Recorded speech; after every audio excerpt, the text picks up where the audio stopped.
Hello YouTube and welcome to a new video. Today we have the Wearbuds by AI Power again, the Wearbuds watch, which I have done an unboxing of already. This is just a follow-up review of it up to about 2 and a bit weeks of usage. And at this time of this video right now, at upload, it does seem like the Wearbuds watch is slightly cheaper at $149 USD. If you do like the concept of a watch and the earbuds together in one. First off, I would have to mention the battery life. This does run out of power quite easily. It only gets me about sometimes 2 to 3 days use of battery life. 3 days if I'm not using the earbuds, but otherwise it's really getting about 2 days. The good thing about it that I found is the earbuds really don't come out really easily. So even with a lot of shaking, it does seem like the magnets actually hold the earbuds in quite well without much of an issue. So yeah, it's quite okay. The earbuds though, I do have a bit of trouble sticking in my ear. It doesn't really have a set position to go on your ear, so it's a bit of a fiddle. And yet these still tend to fall out my ear now and again. And the sound quality, not too great. It's decent, but for a watch that is practically $200 or $150 now on special, it's a decent quality sound. And since it is actually in a smartwatch shape with a fitness tracker, it's not too big of an issue because you are getting a watch, fitness watch, and the earbuds for usually cheaper than even just a pair of True Wireless Earbuds. And you're getting both, a fitness tracker and earbuds. So here are actually a few things which I didn't like about this watch. First thing is the buttons are actually on the left side. I actually do wear my watch on the left. So usually I'm clicking the buttons, trying to click buttons here, but since these are just nothing, well, they are the buds, and you could pull them out easily. But I do find it a bit iffy that it's actually on the left hand side. I'm not actually used to that. So with another watch, like even this watch here, the Tick watch, we do have a button on one side, which is really easy. So if you're wearing it on the left hand, it's just right here. Easy, quick.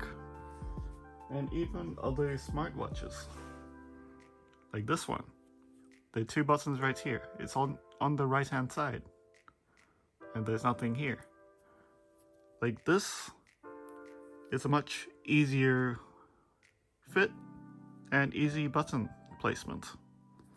So the button placement on this is questionable for me, as well as these 2 buttons practically do the same thing. There's like not mapped to anything, and that is a bit of an annoyance. And as well, the screen, it isn't an always on display, so it always turns itself off. There isn't an ambient type screen, so it's always going to turn itself completely off, so you have to actually raise the watch to have it display the time again. Another thing I found with this watch is it does have a good heart rate sensor, and it is in sort of a range dependable for a heart rate sensor. So as you can see, this is reading approximately about the same, but obviously this one seems to fluctuate quite a lot more, so it may not be as good. And as well, as you see here, it's not an active one. So it does turn itself off after a while, and then you have to restart again by clicking it, and it starts all over. This one on the side here is an active heart rate monitor, so it's always going. So I'm not too sure why there's a big difference in functionality. But then it's a cheaper fitness band. Should I give it less points for that or more points? And yeah, it fluctuates even more now. So this one is still in a range that seems to be similar to my average heart rate, even though it's kind of high. This one fluctuates massively. Another thing which I found is music control. This is a proper watch, which shows all the details of the song. So it's a similar interface, but this one is more basic. So there is no artwork or anything, it doesn't say the music. And I do find that the buttons here are a bit tough to press, but I could still pause the song and change it. As you can see, it actually changed it on this side here, since it actually is connected to the same phone. But yeah, this is a really more basic interface. So you still get volume up and down, and you could actually scroll to the next one, and you can still go back. But it's really basic. And yeah, now I just lost the connection. So that's another thing which I find. It loses connection to the phone randomly. Even if I have multiple things, this watch just keeps disconnecting randomly, which is a bit annoying. But let's see how the blood oxygen works. So let's just measure, see how similar they are.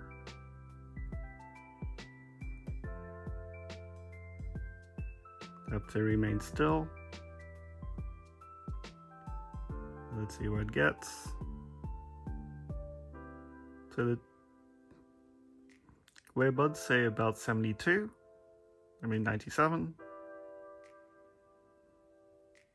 So 97% approximately. Let's see what the Samsung one says. About 98, quite similar. So that's fairly okay. But somehow I don't trust this one so much. I'll show you just that in a bit. Just do the blood oxygen again, but this time it's just completely loose. See how it goes. Does it still detect something? I've done this several times and apparently it still gets, yeah, it's connecting to air.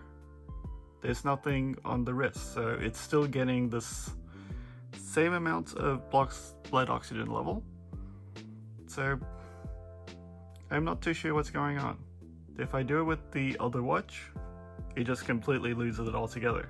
But this is still going up and down, and it's not connected to anything. That is really interesting. I find the same thing with the blood pressure one. I'm not too sure if this is correct or not. I can't test it with this one because I don't have it set up, since I don't have a Samsung phone to do the proper blood testing monitoring. But this one I'm not too sure about, because if I take off the watch as well, the sensors are still going, but those numbers still keep going up and down, even though there's nothing connected. So is this just a spoofed number, or is it correct? I can't really trust it. If someone can tell me what's going on with this, I am not too sure what's going on. But if the numbers for the blood oxygen and blood pressure seems to go kind of random, and even without it being on the wrist, it's really hard for me to trust the numbers off this one. But yeah, this is meant to be a fitness watch. I do not know what's going on. If someone knows, let me know. The Wearbuds app is fairly okay. The synchronization is not great though. I haven't been able to do a proper synchronization. I've used it for several weeks, but apparently even though I did it for several weeks, it does seem like it has lost quite a lot of data in my last few weeks, so I can't really see my previous data, which is really awkward. Like, there should be a records, but that isn't going. They've actually done more than 0 steps a day, so I have no idea what's going on. I don't think synchronization works so well with this watch, but it does seem okay on the watch itself. It's just the synchronization which is really poor. The Messages app is mainly just notifications. You cannot reply to any messages on this or anything, so it shows you all your messages without too much detail. And yeah, you can't actually click into it unless you have a message, like a new message, so you can't see previous messages. So it's a really basic messaging app. Another thing that I did find is the earbuds and the watch have different Bluetooth profiles. So you're connecting to 2 devices anyway. You're connecting to the watch for the fitness, and then connecting separately to the earbuds. I was actually hoping that the watch would be the base for the signal, but it doesn't seem to be like that at all. So you're connecting to the watch and you're connecting to the earbuds. In comparison, the Samsung watch, otherwise this is essentially the Galaxy Watch 4 Classic with the rotating bezel, which is super cool. This one actually can go directly just straight off the watch itself. This does have an internal Bluetooth, so you can actually have it free from your phone and still connect to, again, True Wireless Earbuds. So this can be worked as a base on its own, and you could leave your phone at home, because this does have a limited amount of storage where you could have music on it. But then again, consider the price. This one usually would be about 200 USD, which would be approximately 250 Australian. But yes, it's on 150 USD currently on special. Well, whereas this one, the Samsung Galaxy Watch 4 Classic, would go for about $600. So more than double the price. And you're just getting the watch itself, not getting the additional convenience earbuds. One last annoyance that I have found with this watch is the charging. So if you put it on the charger, you cannot actually put it on like a table flat, because you could actually just drop it off again like that, as you can see. So you have to actually put it on the table in a way that it will still charge without the back part getting knocked out. And that tends to be a little fiddly, so you can't actually have it flat. They really should have had a base station for the watch itself, compared to like alternative ones. Yes, this is wireless charging, goes straight on, and is flat. So they could have made a base for this one, so it would have been easier. Why is it just like a little section? And this one is just a sickle. Easy. Interestingly enough, the charger, which is a pin charger, is actually, I found, similar to the one off the TicWatch E. So it actually clips the same way, exactly. Got the correct pins, and I did actually try it on the charger itself. It does actually charge. So the TicWatch E and the Wearbuds watch have the same charger or a similar charger. It might be different wattage output, but it does seem to charge anyway. Overall, this is a decent watch. I only say decent, but for some people it might be quite okay for whoever you are. So yeah, it is a watch with earbuds. So if you like that convenience, yeah, go for it. It's actually not too inexpensive. So yeah, on special, $150 USD, free shipping. Or if you're buying it off the sale, it would still be about 220 USD, which would be approximately 250 to 70 Australian dollars, depending on the exchange rate at the time.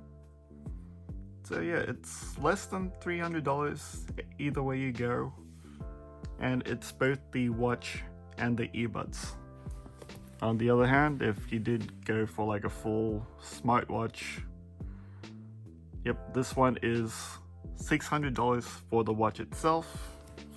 And yes, it's slimmer, only by a bit, so it's actually quite interesting that they managed to get earbuds for only just a tinge more than a proper watch. And as well, yeah, otherwise you're spending for $600 for the watch and maybe another $200 for earbuds. So yeah, you'd spend for like $800 for a set, or just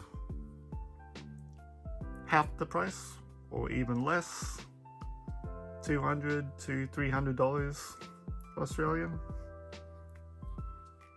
Yeah. So yep, this is my review of the Wearbuds watch. A decent review, a fairly okay review, not the best. I do find many aches with it, but if you don't mind all that for a cheaper price point, yes, go for it. It's not too bad. You just do have to have a lot of sacrifices and maybe subpar audio. If you like this type of video, please like and subscribe. I do a lot of unboxings and other reviews on my channel as soon as new stuff come out. So posts may be regular or irregular, but they'll be coming out as we go. So thank you guys for watching. Please like and subscribe to keep up to date with all the latest content. Thank you, and goodbye.